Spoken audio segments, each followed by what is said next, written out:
I Yes, got it. Sophia, I'm super excited. Thank you for making yourself available for the 3-hour interview. What? 3 hours? Exaggerating. So many things to get for you to answer, Sophia, but most importantly, gotta ask you, what is the best time zone? Eastern Standard Time, or are we rocking with Pacific Standard Time? What's the best time zone? This is Pacific. I love Pacific. It is, yes, yeah, but I feel like on the East Coast, like everybody kind of operates off of Eastern Standard Time zones, though, right? No, no. Sure. I mean, I guess so. I don't know. I lived in New York when I was 18, so I liked it. It was cool. Get out of here. Oh, okay. So I can't even ask you any other questions other than how was it? Did you ever eat bagels in the morning? Were you like having like the little blue coffees? Give me an idea of what that life was like at 18 in New York City. And sorry, you fell. Let me give me a second. Hold on. It's all good. Can you still see me? We're good. You look amazing. Yeah, of course we all see you. Yes, you look amazing. Okay. You're good. Talk about New York. Trust me. I'm trusting you that I look okay. So I went to college at Hunter for a year. So I felt invincible, even though I was not. I was a baby, but you know, you have all that confidence at 18, and it was really, really fun. I liked just how fast everyone moved, and everyone had somewhere to be, and the music in the subways was pretty cool too. So was this just like a 1 year and then like you got out of there immediately, or did you kind of stick around for a little bit and then you're like, okay, Pacific Standard Time, Pacific lifestyle, that's what I want. Yeah, I was done after 1 year. I went back to California. Yeah, it was a couple different factors, but I was happy to be back on the West Coast for sure.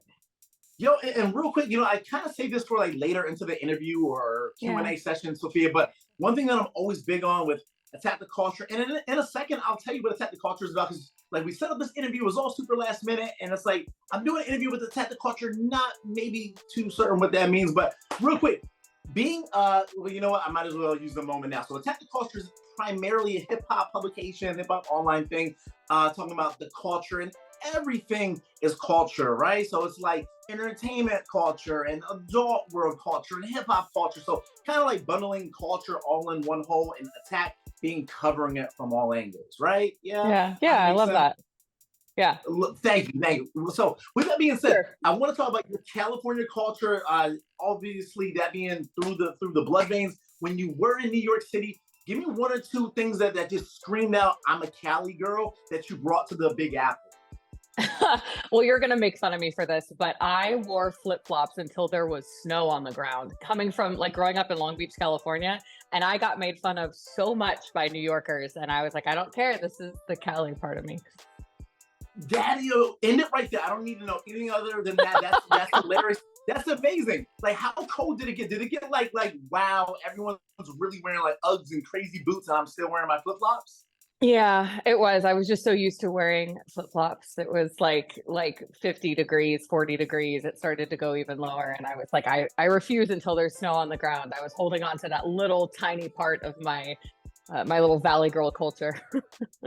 I love it. All right, so many different things to get at you about Sophia. I gotta ask you, it feels so weird that like you're like the Queen MILF, right? Like everything is MILF related when it comes to you. When you Google it, and like when we look at you, we're like, oh my God, like she looks like she's 18 still and all that. But anyway, all that personal judgment to the side, I want to ask you, who's on the Mount Rushmore of MILF with you? Because I feel like you're right there. Like it's actually more difficult to find a non-MILF related scene for you than it is to you know, just right. So Mount Rushmore of MILF, who's up there with you? Who gets those 3 additional spots right next to you?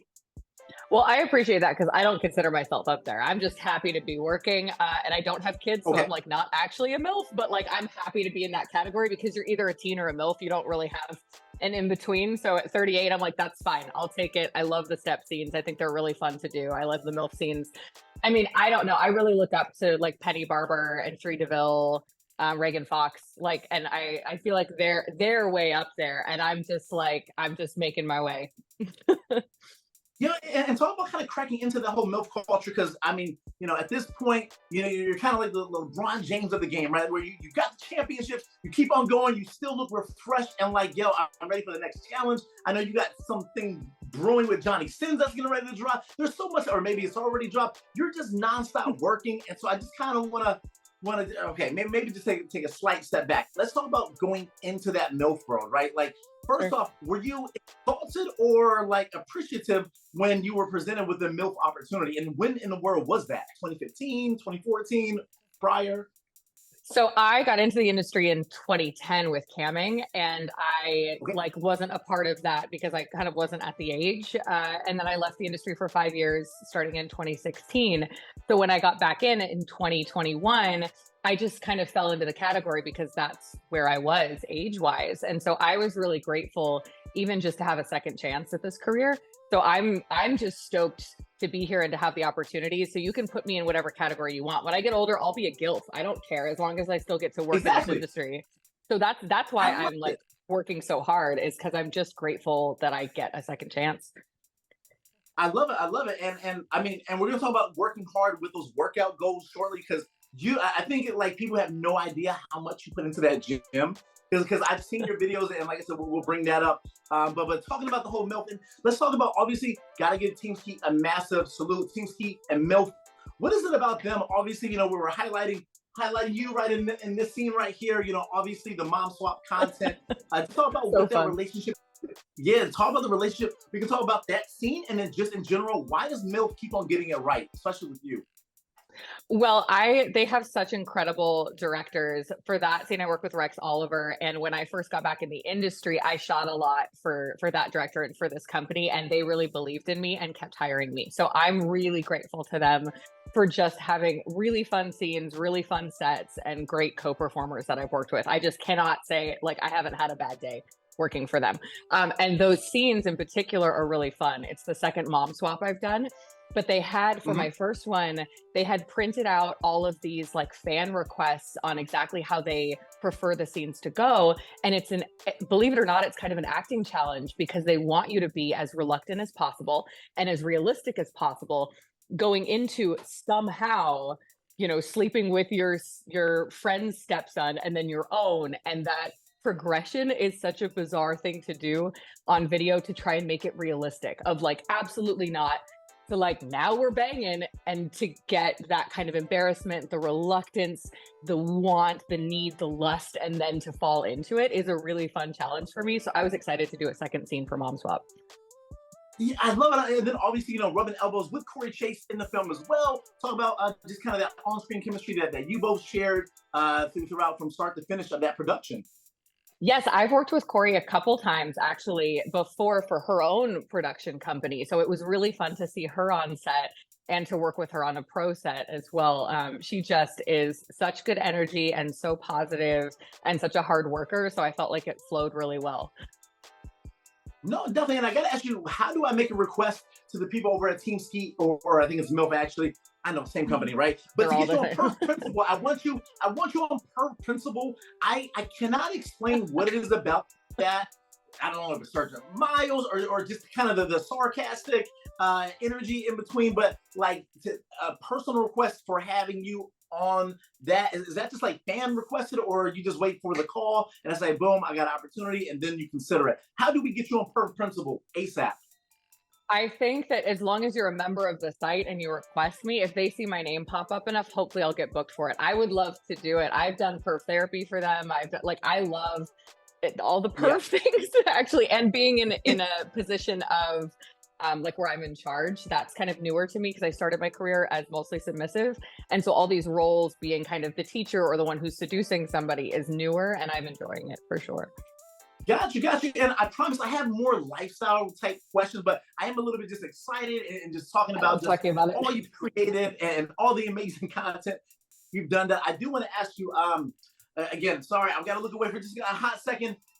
Redheads, do redheads just do it way better? Because there's Siri Doll, but even bigger than the adult industry, Nicole Kidman, Emma Stone. Hey, Rihanna's had the redhead days in the past, right? I just feel like we always think blondes are their own unique thing, but I really think that the gingers and the redheads, there's a little bit of an edge with them. Well, I've been red for years and years, but it's not my natural hair color. So that's the big not secret. I'm really honest about everything with me, but Okay. I found that it's a smaller niche, and for marketing purposes, it makes me stand out. So if I have this MILF and then redhead, and it works with my freckles and blue eyes. So it fools a lot of people. I definitely have fun with it for sure. No, you just blew my mind, and I can already like foreshadowing. I know people are gonna be like, what like FY spoiler? That's gonna be a short. You know, on YouTube there's like the 60-second shorts. That's gonna be a super short right there. That's gonna blow people away that you're not a real redhead. But you know what? No. Going back to I think your first video that I saw on I think it's on the Team Skeet platform is Lady Fire, right? It's Liz and Lady Fire, and so long ago. Hair.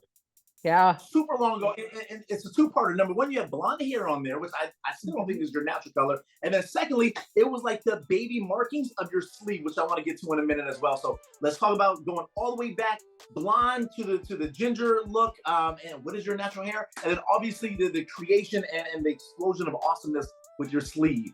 So sure, yeah, that was like 2016. I had tried pretty much every hair color. My natural hair color is a brunette, kind of dirty blonde. I was blonder when I was growing up, like at the beach in California. And I did have a tattoo at the time. Over the years, it kind of faded. So I covered it up with this rose. And then I have this elephant and this songbird inside the rib cage here too.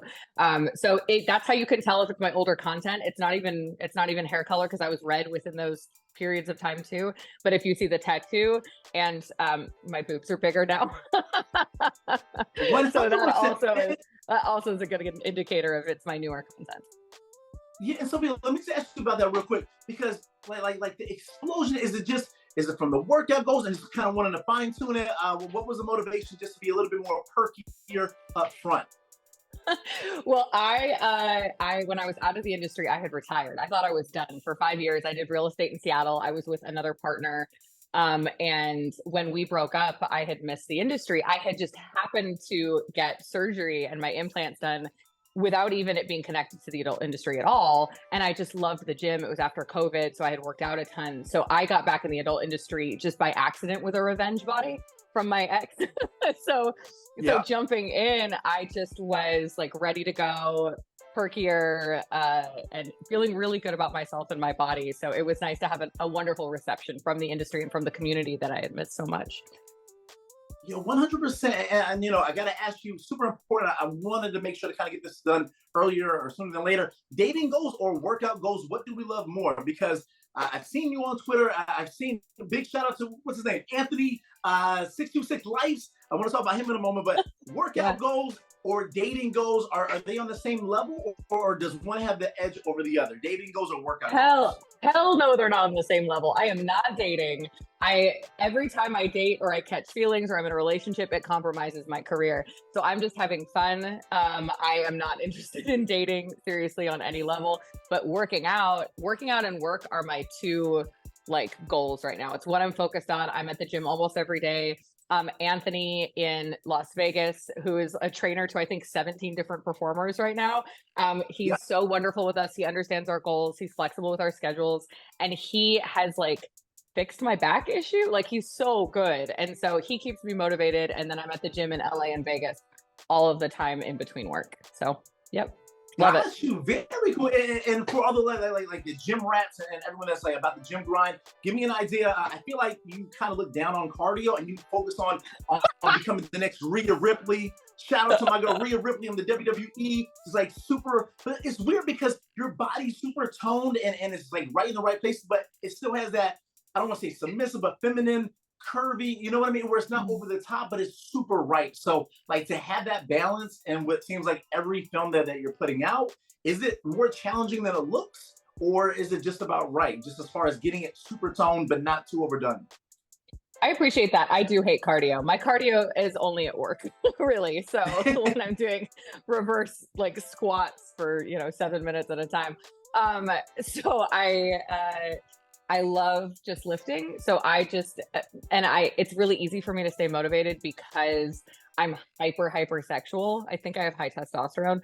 And so I go to the gym to look at men and to be looked at. I really enjoy that part of it. And so that's motivating for me. I get my pre-workout. I have actually usually some hip hop or something really hard going in my ears.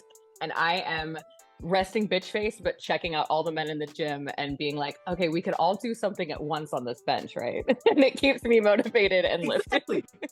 Yo, Cindy, can we acknowledge that? Because for at my local gym, like the guys, we're just so fascinated by the women, and it's always like the women just they don't care. But you women know what's going on around you, right? Like, I know you're saying you in particular, but all women know, like, oh wow, he looks kind of nice, but I'm just not gonna acknowledge him, right? Is that kind of what it is, or do you make? Yeah. We all know. We all know what's going on. Everybody knows, and I'll pretend to be unaware. But the thing is, you don't approach women at the gym unless you've made eye contact at least 3 times. Like, unless I'm obviously checking you out and I'm not shy, then like don't come up to me, right? But I just want to look a little bit. So that is the tough part with dating, is that I don't want to date, but I also am so motivated by the adrenaline of like sexuality and sexual novelty and the unknown. So I kind of play this game of like, oh, you're so hot. And also, like, I'm in this industry where testing is super important, where I don't have a lot of time. And I don't know how you're going to be in bed. so, Yes. so there's some there. So I just don't really date. I just look and play the game a little. That's crazy. It's almost like the strip club of the dating life, right? It's like the gym is like your dating scenario, because like the fantasy is there, but it just stays there, right? So it's kind of that's super interesting, and like I think you're one of the first women to ever acknowledge that women check men out at the gym, like ever. Like I've never heard anybody say that. I love it. And Right. I actually had somebody on Twitter get upset because I was saying, like, I was looking at all the muscles at the gym, and they were like, oh, you don't like the dad bods. What's your problem? And the thing is, you're following me, so you probably don't like mom bods either. You know what I mean? Like, you probably want like a super, super fit woman, but I'm not allowed to want a super fit man. Like, I'm particular in my personal life, and I think I'm allowed to be. Gotcha. I'm just letting you know, kind of foreshadowing. We're gonna have to do like 3 continuations of this, almost like a Team Skeet production, because there's so many things. Like just with each answer you have, I have like 3 like sub questions like within that. So I want to keep it kind of slightly moving along, but there's so much within that could be like 20 minutes worth of conversation. But I do want to ask you so many different other things, Sophia. Just one thing related to that. Are we like over with The Rock? Because The Rock is just too muscular, right? Or do we still find him? I know you like the Johnny Sinsmans of the world, but like The Rock is like a little bit over the top, right? Or is that kind of in a weird way attractive? The Rock. My personal taste is a little bit less muscular than like the super steroided out like guy. Gotcha. I like a bigger dude. I love like upper back and traps. Like my best friend Abby Road will make fun of me because I'll check out a guy at the gym and she'll say he doesn't have any legs, and I won't even notice. Like, I don't care about legs. It's all upper back for me. So yeah, I like muscular, but then my personal taste is not crazy big. Got you. Slightly going back to kind of the whole MILF and Team Skeet related type questions. I do want to ask you, Sophia, what is it that you feel like you contribute the most or the most awesomely to the world of Team Skeet? Especially you kind of coming back full throttle, so many different scenes, concepts, personality, work goals, just professionalism. What is it that you feel kind of maybe, and you can brag a little bit. What kind of is it about you that has Team Skeet and MILF bringing you back for more and more content? I hope that it's mostly my enthusiasm. I'm so excited to be there and eager to do the best job possible. And I love getting as creepy as possible. So I'm happy to be there and excited about the dialogue, almost as excited about the dialogue as I am about the sex. So I'm hoping that's why they bring me back. But just being on time, being sober, being professional, and being enthusiastic, I think are the things that just like put you automatically ahead in this industry as a performer. No, for sure. And going back to the whole retirement discussion you had a few moments ago, what is it that kind of like brought you back and kind of kept you stabilized? Now, it may have something to do with just that past relationship, that being over and done with, and it's like, this is my new dedication. But when you came back, kind of a 2-part question for you, Sophia. Number one, what was the biggest change or maybe lack of change that kind of, like took your attention? And then secondly, just kind of that motivational aspect of it, just wanting to stay in there, wanting to keep on creating new content. Well, I got back in because I missed it, because I missed the exhibitionism. I've been with one guy for 5 years and I missed putting myself out there for the entire internet to see. So that was motivating. I missed the community. I felt like even though real estate, I was successful in it, I couldn't be completely myself. I had to kind of dim myself down and censor myself. And so being back in the community of adult performers and people in this world where I could be completely authentic. That was really motivating for me. And then just jumping back in and realizing that they did want people of my age and they wanted to book us. Like that was really exciting too. So it's just, I was expecting it to be this very small part of my life again, because I didn't expect people to remember me. And it ended up being a second chance at a career, like I said before. So I'm motivated every single day, unlike any other job I've ever been in. I love it. I love it. Sophia, are you motivated to get a massive Team Skeet tattoo on that other arm of yours, or are we gonna keep the rest of the body completely clean? I feel like in your scenes, people are just like trying to see if there's like a hidden tattoo elsewhere. But is it just the sleeve? Is that all we're focused on right now? Just the sleeve. The tattoo? I'm gonna get Team Skeet tattooed across my ass. Is that what I'm supposed to do? That's what we're doing, right? Team Skeet? Yeah, and then you just clap them together. Yeah. And then I clap them together. I have no plans to get any other tattoos. I really like having the one sleeve. I feel like it doesn't hurt any work that I get. And then also it was so painful after 32 hours of it over a year and a half that I told my tattoo artist, I'm done. I just want the one. I'll be a little asymmetrical. Got you. And kind of because you brought up earlier as well, webcamming, do we feel like there's any space in the world for Sophia Locke and a weekly webcam? Is that already in action, or is like webcamming that's kind of, way in the past? You have no interest in kind of dedicating that type of energy. You'd rather be at the gym than a webcam. I mean, I loved webcamming. I did it for 7 years. I ran events for the community in Vegas and women in the community. I absolutely love it. It's something that every so often I'll do a live on like OnlyFans or something. But I really do focus my attention on kind of behind the scenes posts on there of like my daily life and set life and what I'm doing. And then also the pro sets. So I don't really have a lot of time to be live on webcam anymore, but I will always have a special place in my heart for it in that community that basically I built around it. No, definitely. And I got to ask you, in the world of adult awesomeness, is there anything lacking, or, because we're at this point where, a few years ago, OnlyFans didn't exist and OnlyFans came around. So, a lot of performers, they have their main production studios like the Team Skeets, like the Bang Bros, Reality Kings. And then they also have their kind of own side gigs to kind of build their own fan bases and whatnot. Is there anything like, let's just say, innovative, technology based? Maybe, I don't know, someone with 3 penises that they just clone themselves out of? I don't know. Anything that you feel like that your culture, this adult culture really needs and maybe is lacking right now, aside from you, Sophia. Of course, everybody needs Sophia, but aside from you, anything that the industry is kind of lacking that you wish to kind of get better at?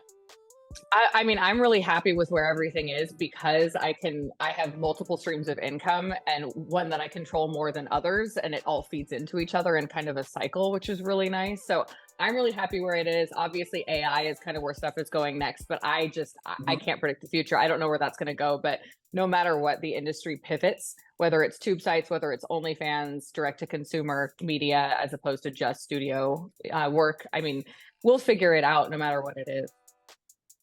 Got you. And I'm real curious, kind of, whenever I look at you on Twitter, it seems like every single hour there is something crazy happening in the world of Sophia. Now, I know that a lot of that is intentional because promoting stuff and you're letting people know that stuff is coming down the pipeline, so on and so on and so on. But is this kind of like the busiest time of year for you, the least busy? Like, when do you kind of have a moment to exhale and kind of wow, okay, I need like a 2-week break and I need to go to Greece? Like, do we have that in our life, Sophia? I have not really had a moment to exhale. I did the other day specifically book a spa day, and it was like my one full day off in like a month and a half. So I Nice. try to do it. I went to Europe last month, but then I worked most of it, and then I'm going to Budapest in a couple of weeks, and that's also for work, but hopefully I'll be able to relax a little bit and see the sights. It doesn't feel like a job. It doesn't feel like work. I'm having sex with people who are great at fucking, and I'm having the internet tell me they're masturbating to me, and I get to work out all the time and live my best fucking life. I mean, I don't need a moment right now. I feel great. Sophia, and I promise 1 or 2 more things I want to throw at you. I only have one issue with you, Sophia, just one issue. It's so super irritating, right? My biggest issue with you, Sophia, is I don't know if I want to watch you solo or in a group setting, as we mentioned over here, because you work so well solo and just all the attention on you, like you're that shining star, and then you're like the MVP of the other scenes. So asking you, the star of this conversation, where do you feel like you shine, or maybe prefer? And look, I know you want to be politically correct and say, oh, I love both, but you got to like tell me, where do you feel like you shine brightest, right? Helping others out and starring with a group, or do you like just the one-on-one sessions and that type of setting? So that's a very easy answer because I have a distinct preference, and it's with other people. I have only a couple of solo videos. I am in this industry because I like to have sex, and I like that connection that I make with other people, with men and women. So kind of the more the merrier, and I've always felt that way. And I just really like being slutty, and if people want to watch it, I'm stoked that they're there for it. Gotcha. And final thing that I really want to throw at you as well, Sophia, is social media. I feel like we had your big explosion back on IG, in July 14th, I think somewhere around there. You're back on Instagram. You're back on there heavy. Have you had issues with Instagram? Because like I said, I think people just need to follow you on Twitter and they can call it a day, but I know you do have a presence all over the place. Is the Instagram more like of a pain to kind of just maintain? Like kind of, what is your stance towards Instagram? Because I'm having a joy seeing all the content Elon Musk allows on X rather, right? But just give me an idea, right? Give me an idea of just kind of where things stand out with Instagram. Is it just kind of a pain in the neck to maintain it, or do you find pleasure in it? So I only started my Instagram like maybe 2 months ago. So 2 years ago, I started on like TikTok and on Twitter. So I was really just maintaining TikTok, Twitter, and OnlyFans when it comes to my content that's personal. And then my TikTok got taken down a couple of months ago. So I said, okay, it's been 9 years since I've had a professional Twitter.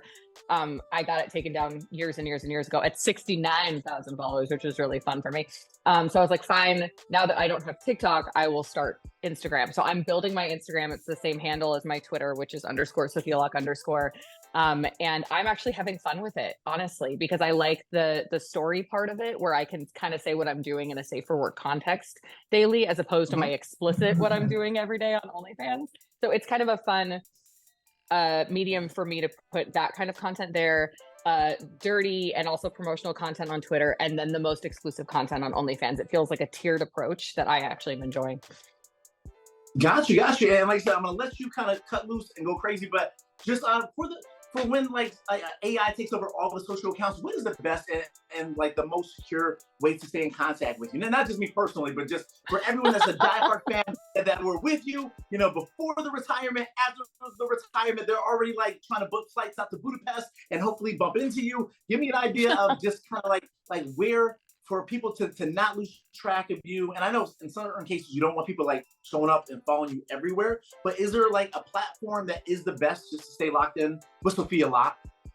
Probably Twitter or OnlyFans, I would say, because Twitter seems to be like the last place you can post explicit stuff on social media. So it's _Sophia Locke _ there.